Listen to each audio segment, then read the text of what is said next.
Hello guys! Hello! Taurus, welcome dito sa aking channel, Palarin 888. Welcome Taurus! Alamin natin kung anong messages, vibration, gabay energy para sa lahat.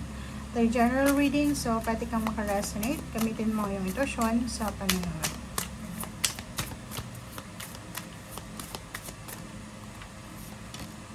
Okay, trust. Bakit ganun? And receive. Okay.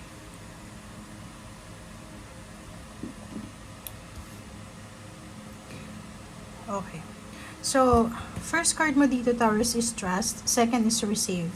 Yung trust card mo dito, nagsasabi na leap into the unknown. So, parang leap of faith siya. So, kailangan magtiwala sa mga bagong plano mo, bagong ideas, bagong gusto sa buhay. Okay, have faith and move forward. Believe you will fly. 'Di ba? Magtiwala ka na etong plano mong ito ay magtatagumpay ito. Okay? So, para siyang zero the full. Para din siyang the impress. So, kung ano man to na pagsisimula or new beginnings na gusto mong gawin sa buhay mo, kailangan magtiwala. Kailangan mo ng faith para 'di ba, tuloy-tuloy kung ano man siya. Okay? Receive. And then be open. So, maging open ka sa mga blessings na posibleng darating sa'yo. Believe you're worthy of abundance. Okay?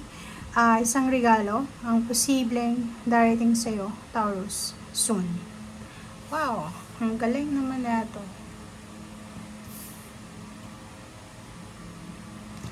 Okay. Thank you.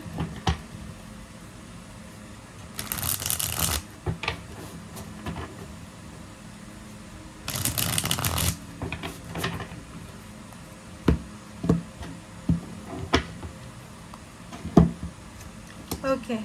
The High Priestess. Faith din siya. Oh, wow. So, it's confirmation siya. So, yung first two cards mo sa second deck natin is confirmation siya ng first two cards. Dito kasi sa trust, High Priestess siya. And at the same time, Zero the Fool. Sinasabi na trust your intuition. Okay? Have faith. Okay? And believe you will fly. Diba? Dito sinasabi, maging open ka sa kung ano man na darating sa'yo. Isang milagro ang posibleng darating sa'yo na mag-offer sa'yo ng regalo. So, it's either new babies, new job, new offers, long distance, long term, parang ganun. So, kailangan mo lang nahintayan siya. Okay. High Priest. Wow! Nandito yung High Priestess, nandito yung High Priest. Okay. So, nakikita ko sir dito na may mga bagong relationship na pwedeng papasok sa buhay mo. Is either friendship, business partnership, team sa katrabaho, company, team, relationship, or anything na mayroong collaboration. Makinig ka sa sinasabi ng iyong intuition bago mo sila papasukin sa iyong buhay. Okay? So, 8 of Wands, yun. So, 8 of Wands is a gift is coming to you soon. So, itong 8 of Wands is maraming balita, communication, letters, call, chat, information na pwedeng makatulong sa'yo sa kung ano man to na sisimulan mo. Pwedeng documents. Siguro nagpa-process ka ng documents, Taurus, and nagre-research ka. And yun, posibleng may mga tao na pwedeng tutulong sa'yo and pwede mo silang malapitan in case na kailangan mo ng tulong. Meron din dito, Taurus, na if you're looking for a job, if you're looking for financial new beginnings, isang good news tungkol sa trabaho, isang offer tungkol sa trabaho, isang offer tungkol sa business or pagkakitaan, itong posibleng matanggap mo. Okay, 2 of Wands. Nakikita ko sa'yo dito na if ever lang na maraming offers ito, it's either job offers, friendship, collaboration, or love life.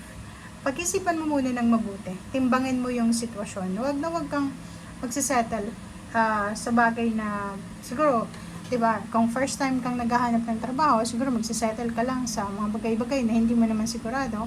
Kaya ang sinasabi sa'yo dito na pag-isipan mong mabuti. Timbangin natin yung mga circumstances, yung pros and cons, para hindi ka magsisi sa bandang huli.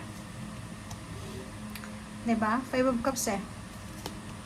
Oh, 'diba? So, sinasabi yan sa'yo na para hindi ka magsisi sa bandang huli, para hindi ka, yung ganun kasi na decision making, pag hindi tayo sigurado, tas decision lang tayo ng decision, pwede talaga tayo magsisi sa bandang huli. So, dito sinasabi, timbangin mo yung sitwasyon para hindi ka magsisi sa huli. Ten of Swords, sinasabi sa'yo dito na i-let go mo lahat ng mga pain and heartaches mo, let go mo yung lahat ng mga negative sa buhay mo, i-let go mo lahat ng mga bagay-bagay na hindi makakabuti sa health mo, i-let go mo yung mga bagay na hindi makakabuti sa emotion mo, sa mental, psychological, lalo na sa financial, yung diskarte mo. Okay. Wow. So, nakikita ko sa'yo dito, in terms of money, ang galing naman na to, Taurus. In terms of money, kung ano man tong mga financial offers or new beginnings na papasok sa buhay mo, magiging sobrang strong ka dito. Diba? Yung parang financial strength mo dito is sobrang solid, secured. Okay? So, ibig sabihin, kung ano man tong ino-offer sa yung universe na trabaho, dyan mo makukuha yung security. Pwedeng tatagal ka dyan, or pwedeng yan yung makakatulong sa'yo para maabot mo yung pangarap mo. Okay? Okay. Oh, tingnan mo. Knight of Pentacles and Knight of Wands. Nakikita ko it's either work or it's either relationship. Itong mga ino-offer sa'yo ng universe. Pag-isipang mabuti ha. Huwag kang parang react ng react. Desisyon ng desisyon na hindi pinag-iisipan. And Knight of Swords. Nakikita ko sa'yo dito na meron sa inyo dito na Taurus na feeling nila suffocated sila. Sa relationship, siguro silosa yung karelasyon. Sa trabaho naman, sobrang hirap ng trabaho, baba ng sweldo, hindi sila makapag-ipon. Dito sinasabi sa'yo ng baraha na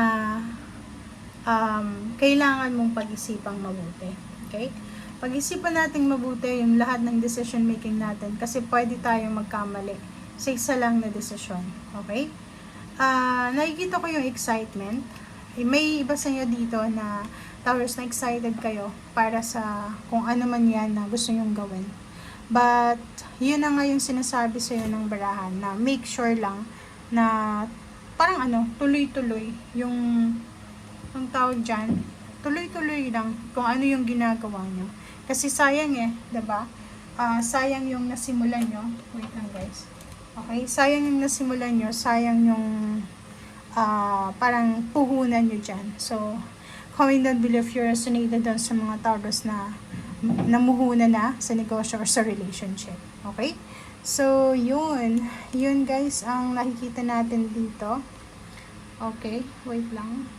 So, yun guys, ang nakikita ko sa'yo dito. Pasensya na, kasi wait lang na off yung camera natin. Kailangan ko lang na.